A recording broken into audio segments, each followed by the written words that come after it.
প্রিয় বন্ধুরা, আজকে আমি আপনাদেরকে এমন একটা হালুয়া রেসিপি দেখাবো। ছোলার ডাউলের এই হালুয়া রেসিপিটা একবার খেলে বা কাউকে খাওয়ালে প্রচুর রিকোয়েস্ট আসবে।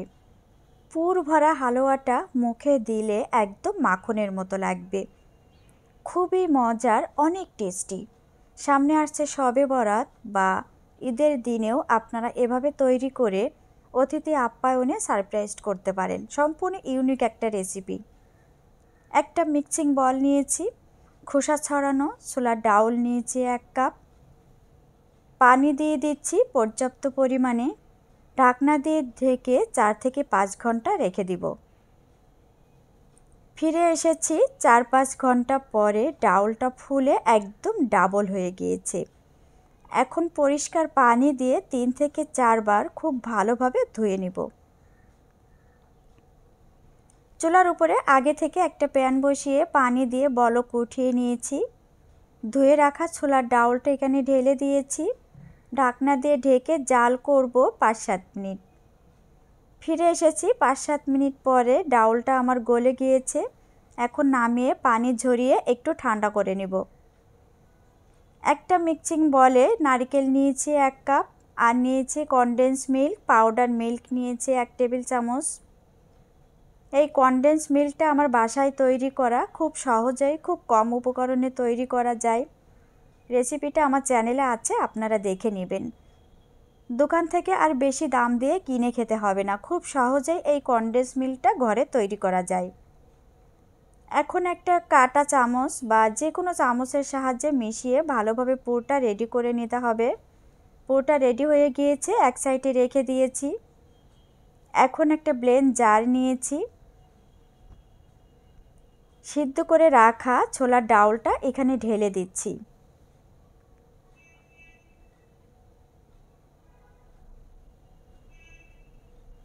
লিকুইড মিল্ক দিয়ে দিচ্ছি প্রায় 1 কাপের মতো। দিয়ে এখন ভালোভাবে একটু ব্লেন্ড করে নিব। একদম মিহি করে ব্লেন্ড করা যাবে না, হালকা একটু দানা দানা রেখে দিবেন, তাহলে হালুয়াটা অনেক টেস্টি একদম পারফেক্টলি হবে।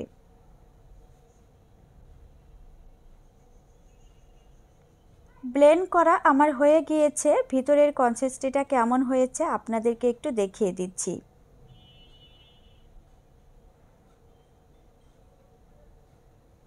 চুলার উপরে একটা ছড়ানো প্যান বসিয়ে খাঁটি গাওয়া ঘি দিয়েছি 1 টেবিল চামচ, তেজপাতা দিয়েছি 1 টুকরা, দারুচিনি দিয়েছি 1 টুকরা, লং দিয়েছি 2 টুকরা। এখন একটু ব্রাউন কালার করে ভেজে নিব। এই ঘিটা আমার বাসায় তৈরি করা, রেসিপি চ্যানেলে আছে, দেখে নেবেন। ব্লেন্ড করে রাখা ডাউলের পিউরিটা এখানে ঢেলে দিয়েছি। দিয়ে স্প্যাচুলার সাহায্যে ভালোভাবে মিশিয়ে নিচ্ছি। এখন এখানে দিয়ে দিচ্ছি চিনি 1 কাপ। এই ছোলার ডাউলের হালুয়াতে চিনি যত বেশি দিবেন তত শক্ত হবে এবং দীর্ঘদিন কাচের বয়মে রেখে খেতে পারবেন ফ্রিজ ছাড়া। আর যদি চিনিটা কম দেন সেই ক্ষেত্রে হালুয়াটা নরম হয়ে যাবে এবং বেশি দিন রাখলে ফাঙ্গাস পড়ে যাবে। আর যদি চিনিটা বেশি দিয়ে দেন অনেক শক্ত হবে এবং অনেক দিন রেখে দিতে পারবেন।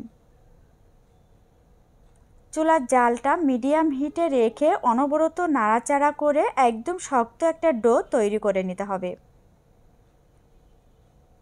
অনবরত নাড়তে হবে যেন তলায় লেগে না যায় বা পুড়ে না যায়। যদি পুড়ে যায় তাহলে টেস্টটা কিন্তু একদম নষ্ট হয়ে যাবে। আমি চুলার জালটা মিডিয়াম হিটে রেখে অনবরত নাড়াচাড়া করে নিচ্ছি। এখন এখানে দিয়ে দিচ্ছি পাউডার মিল্ক 1/3 কাপ, ঘি দিয়ে দেব 1/2 টেবিল চামচ। এমন অবস্থায় ঘি এবং পাউডার মিল্কটা মাস্ট দিতে হবে। নামানোর 3-4 মিনিট আগে এই দুইটা উপকরণ দিতে হবে।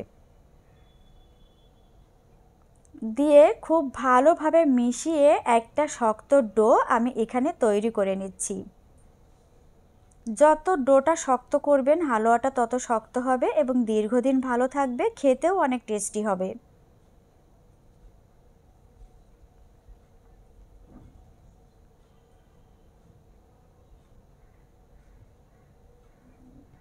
ডোটা আমার রেডি হয়ে গিয়েছে, এখন নামিয়ে নিব। একটা ছড়ানো প্লেট নিব, এখানে অর্ধেক করে নিয়েছি। ছড়ানো প্লেটে আমি হালকা একটু ঘি ব্রাশ করে নিয়েছি, নিয়ে স্প্যাচুলার সাহায্যে স্কোয়ার সাইজ করে দিয়েছি। কাজটা অনেক দ্রুত করতে হবে, কারণ এটা ঠান্ডা হওয়ার সাথে সাথেই কিন্তু শক্ত হয়ে যাবে। নারিকেলের পুরটা দিয়ে দিয়েছি,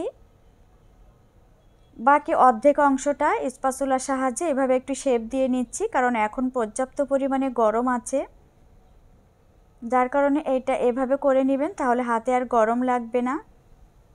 কিছু কাজু বাদাম, চেরি, কিশমিশ দিয়ে আমি ডেকোরেশন করে নিব। ডেকোরেশন করে সাথে সাথে পিস পিস করে কেটে নেবেন। ঠান্ডা হয়ে গেলে কিন্তু আর কাটতে পারবেন না, ভেঙে চুরে যাবে। পারফেক্টলি শেপটা কিন্তু দিতে পারবেন না। কেটে এভাবে আলাদা আলাদা করে নিতে হবে। আশা করি ভিডিওটা অনেক ভালো লেগেছে। তো আজ এ পর্যন্ত, সবাই ভালো থাকবেন। আল্লাহ হাফেজ।